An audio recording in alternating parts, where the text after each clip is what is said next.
CNC நண்பர்களுக்கு வணக்கம். இன்னைக்கு நம்ம என்ன பார்க்குறோம்னு பார்த்தீங்கன்னா G66 மேக்ரோ மாடல் கால் ப்ரோக்ராம். G66ல் எப்படி ப்ரோக்ராம் பண்ணுறதுன்னு பார்க்கலாம். நம்ம ஏற்கனவே G65 பற்றி பார்த்துருக்கோம். இது அடுத்து G66. இதுக்கு நம்ம இது குருவிங் ஆப்ரேஷன் எடுத்திருக்கேன். இந்த மாடலுக்கு இப்போது அதாவது நம்ம டர்னிங்கு என்ன வேணாலும் எடுத்துக்கலாம். நான் இப்போ எக்ஸாம்பிளுக்கு குருவிங் மெத்தட் எப்படின்னு எடுத்திருக்கேன். சும்மா ஒரு ட்ராயிங் போட்டிருக்கேன். ஒரு ஷாஃப்ட்னு ஞாபகம் வச்சுக்கோங்க. இது ஷாஃப்டோட டயமீட்டர் 60. இந்த குருவோட டெப்த்து பார்த்திங்கன்னா நம்மளுக்கு 55 mm டெப்த் இறங்கணும். அப்புறம் இந்த குருவோட வித்து பார்த்திங்கன்னா 2 mm செட்டு 2 mm இன்செட் போடுறோம்னு வச்சுக்கோங்க. இந்த குருவோட ஃபஸ்ட்டு லென்த்து பார்த்திங்கன்னா 12 mm, செகண்ட் லென்த்து 25, தேர்டு 37. ஓகேங்களா? இப்போது இதுக்கு எப்படி ப்ரோக்ராம் பண்ணுறதுன்னு பார்க்கலாம். இப்போது அந்த G65க்கும் சரி G66 ரெண்டுக்குமே பார்த்திங்கன்னா நம்ம லோக்கல் வேரியபிள் தான் யூஸ் பண்ண முடியும். அதாவது AS 1லேருந்து AS 33 வரைக்கும் உள்ளது. ஓகே, நம்ம இப்போ ப்ரோக்ராம் போகலாம். ஃபஸ்ட்டு இது மெயின் ப்ரோக்ராம் எடுத்துக்கலாம். மெயின் ப்ரோக்ராமில் நம்பர் கொடுத்துட்டு N1 கொடுத்துக்கலாம். அடுத்து பார்த்திங்கன்னா reference, second reference, tool number எழுதிக்கலாம். இதுக்கு அடுத்து பார்த்திங்கன்னா RPM,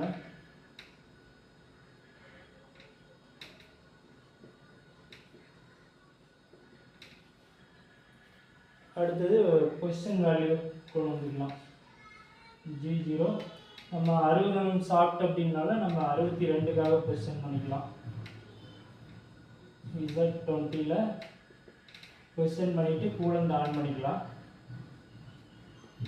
கூலண்ட் ஆன் பண்ணதுக்கப்புறம் 1 mm Zல பொசிஷன் பண்ணிக்கலாம். ஓகேங்களா? இப்போது அடுத்து G66 கோடு யூஸ் பண்ணுறோம். G66 இந்த இடத்துல நம்ம சப் ப்ரோக்ராமில் தான் கால் பண்ண முடியும். அதனால் சப் ப்ரோக்ராம் தனியாக பண்ணிக்கலாம். இப்போது அதுக்கான ஒரு நம்பரை நம்ம கொடுத்துக்கலாம். 5010 நான் கொடுத்துக்கிறேன். சப் ப்ரோக்ராமு இந்த நம்பரில் பண்ணிக்கலாம். ஓகேங்களா? அடுத்து A55. ஏங்கிற மீனிங் AS 1. நம்ம வீடியோக்கு ஸ்டார்டிங்லேயே பார்த்தோம் இல்லைங்களா, ஆர்குமெண்ட் லிஸ்ட்டு. அதில் ஏன்னா AS 1, பின்னா AS 2, சின்னா AS 3 அந்த மாதிரி நம்பர்ஸ் கொடுத்துருப்பேன். நம்ம என்ன சைக்கிளோ அல்லது என்ன டைமென்ஷன் யூஸ் பண்ணுறோமோ அதுக்கு தகுந்த மாதிரி ஆர் கொடுத்தோம்னா AS 18 அந்த மாதிரி நம்ம மேக்ரோ ஆர்குமெண்ட் லிஸ்ட்லேருந்து இந்த நம்பர் எடுத்துக்கோங்க. ஏன்னு லெட்ரு. ஓகேங்களா? AS 1. அதுக்கு அடுத்து R.5. ஓகேங்களா? அடுத்து ஃபீடு 0.1.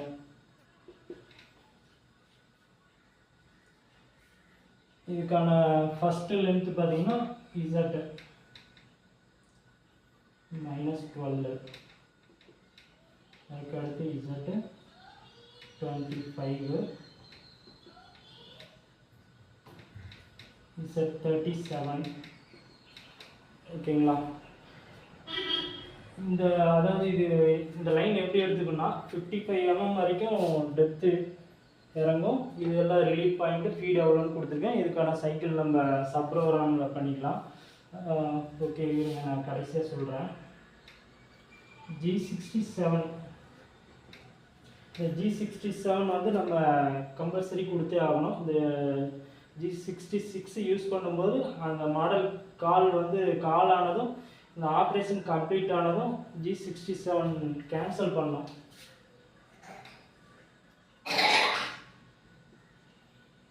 மாடல் கால் கேன்சல் கோடு கொடுத்துக்கோங்க. அதுக்கப்புறம் G0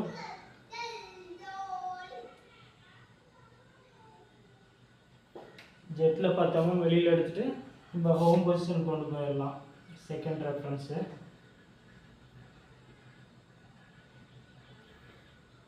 501 M30. அவ்வளோதான். இது வந்து மெயின் ப்ரோக்ராம் அவ்வளோதான் முடிஞ்சுது. இப்போ வந்து நம்ம சப் ப்ரோக்ராம் எழுதிக்கலாம். இந்த 5010க்கு சப் ப்ரோக்ராம் எழுதிக்கலாம்.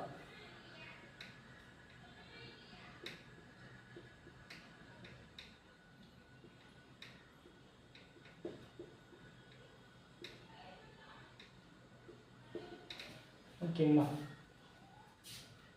இது சேஃப்டிக்கு நம்ம இங்கே ஏற்கனவே நம்ம கொடுத்துருக்கோம் 62ன்னு, இருந்தாலும் நம்ம சேஃப்டிக்கு 62வே கொடுத்துக்கலாம். அதுக்கு அடுத்து பார்த்திங்கன்னா இந்த சைக்கிள் நம்ம வந்து நார்மலான சைக்கிள் எப்படி போடுவோம்னா G75 or 0.5 G75 X55 P1000 speed 0.1 அப்படின்னு கொடுப்போம். ஓகேங்களா. இதே ஃபார்மேட்டை நம்ம அப்படியே மேக்ரோவுக்கு கன்வெர்ட் பண்ணிக்கிறோம். ஸோ G75 இந்த ஆர்னு கொடுத்துருக்கோம் இல்லைங்களா, 0.5னா இதனோட ஆர்குமெண்ட் அட்ரஸ் பார்த்தீங்கன்னா as18. மறுபடியும் ரெண்டாவது லைனு G75. இப்போ வந்து நம்ம இங்கே எக்ஸில் 55 கொடுத்துருக்கோம் இல்லைங்களா, அப்போது நம்ம இங்கே வந்து A55 கொடுத்துருக்கோம். இப்போ இங்கே வந்து நம்ம என்ன கொடுக்கணும்னா எக்ஸு as1ன்னு கொடுக்கணும். as1ஓட மதிப்பு 55. ஓகேங்களா. இது அடுத்து P1000.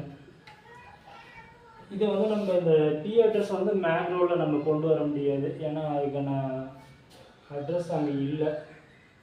அதனால் நம்ம வந்து P அப்புறம் O அந்த மாதிரி நம்பர் அட்ரஸ் எல்லாம் வந்து இந்த மேக்ரோவில் உள்ளே கொண்டு வர முடியாது. ஓகேங்களா. அதனால் டைரெக்டாக P1000 அப்படின்னு கொடுத்துட்டேன். அடுத்து F பார்த்தீங்கன்னா 0.1ன்னு கொடுத்துருக்கோம். இதனோட Fோட வேரியபிள் நம்பர் பார்த்தீங்கன்னா as9.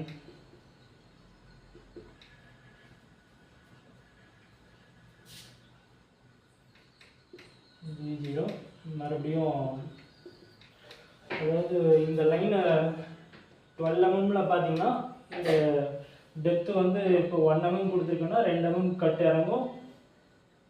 ரிலீஃப் வந்து 0.5 ரிலீஃப் ஆகிட்டு மறுபடியும் இறங்கி அப்படியே 55 வரைக்கும் டெப்த்து இறங்கும். ஓகேங்களா. இந்த ஒரு லைன் முடிஞ்சதும் அடுத்து மறுபடியும் பொசிஷன் மேலே 2 mm போய் நிற்கும். அதுக்கப்புறம் என்ன பண்ணிக்கிறோம்னா ரேடியஸ் அடிக்கணும். அதாவது இந்த இடத்துல நம்ம வந்து R.5 ரேடியஸ் கொடுத்துருக்கோம். அந்த ரேடியஸுக்கு இதுலேயே நம்ம ப்ரோக்ராம் பண்ணிக்கலாம். G0 W.5 அந்த 12 mmலேருந்து இங்கே 62 mm மேலே ஏறினதுக்கப்புறம் 12லேருந்து ஒரு 0.5 ப்ளஸ் அப்படின்னா 11.5க்கு பொசிஷன் ஆகும்.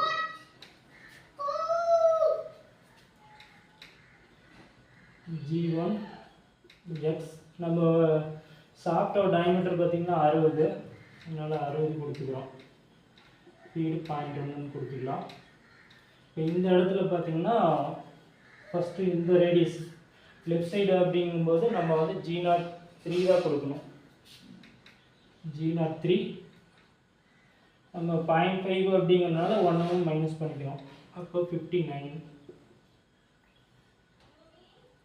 கொடுத்துட்டு நம்ம 11.5லேருந்து மறுபடியும் 12க்காக கொண்டு வரணும். அதனால என்ன பண்ணணும் W-0.5 ரேடியஸ் 0.5 அப்படின்னு கொடுத்துருக்கோம். ஓகேங்களா. இப்போ ஃபஸ்ட்டு ரேடியஸ் இங்கே அடிச்சிச்சு. அடுத்து மறுபடியும் பொசிஷன் மேலே ஒரு 2 mm ப்ளஸ் பண்ணிக்கலாம்.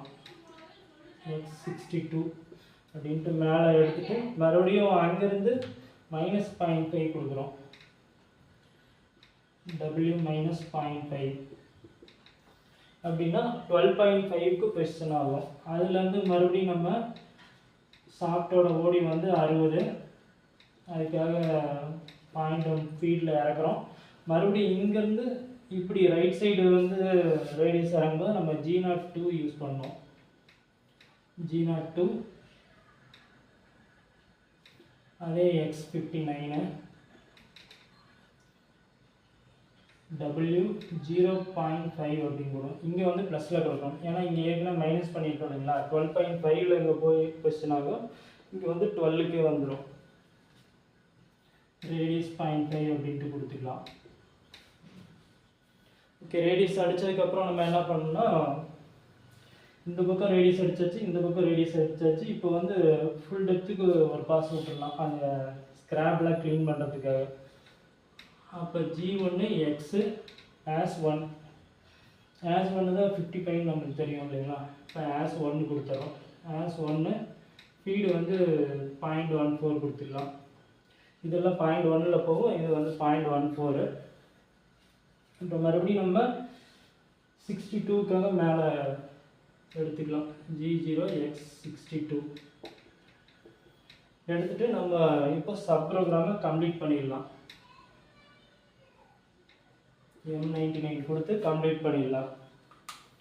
ஓகேங்களா. இப்போது ஃபஸ்ட்டு 12ல் வந்து கொஸ்டின் ஆனதும் பார்த்தீங்கன்னா, ஃபஸ்ட்டு டெக்கிங்கில் இறங்கும், அதுக்கப்புறம் மேலே வந்துட்டு இந்த ரேடியஸ் அடிக்கும், இந்த பக்கம் ரேடியஸ் அடிக்கும், கீழே இறங்கினதுக்கப்புறம் மறுபடியும் மேலே எடுத்து 62 கொஸ்டின் ஆனதும் ஃபஸ்ட்டு ப்ராசஸ் முடிஞ்சிடும். அதாவது இந்த 12க்கு ஒரு ஆப்ரேஷன் கம்ப்ளீட் ஆகிடும். அடுத்து 25க்கு 2ல் இந்த பக்கம் வரும், வந்து மறுபடியும் ஃபஸ்ட்லேருந்து இங்கேருந்து ரீட் ஆகும். அதே மாதிரி இந்த ரெண்டாவது குரூப் அடித்து முடித்ததுக்கப்புறம் பார்த்திங்கன்னா, மூணாவதுக்கு இங்கே 37க்கு கொஸ்டின் ஆகி மறுபடியும் ஃபஸ்ட்லேருந்து ரீட் ஆகும். இப்படிதான் G66 மேக்ரோ மாடல் கார்டு. இதுக்கு அடுத்த ப்ரோக்ராமில் இதே G66 யூஸ் பண்ணி நம்ம மல்டிப்புளாக எப்படி கால் பண்ணி ப்ரோக்ராம் பண்ணுறதுன்னு பார்க்கலாம். அதில் வந்து நம்ம இப்போ இதில் பார்த்திங்கன்னா ஒரே டெப்த்துக்கு தான் இறக்கிக்கும். 55னா 3ஓட குரூப் டெப்த்து பார்த்திங்கன்னா 55க்கு தான் இறக்கிக்கும்.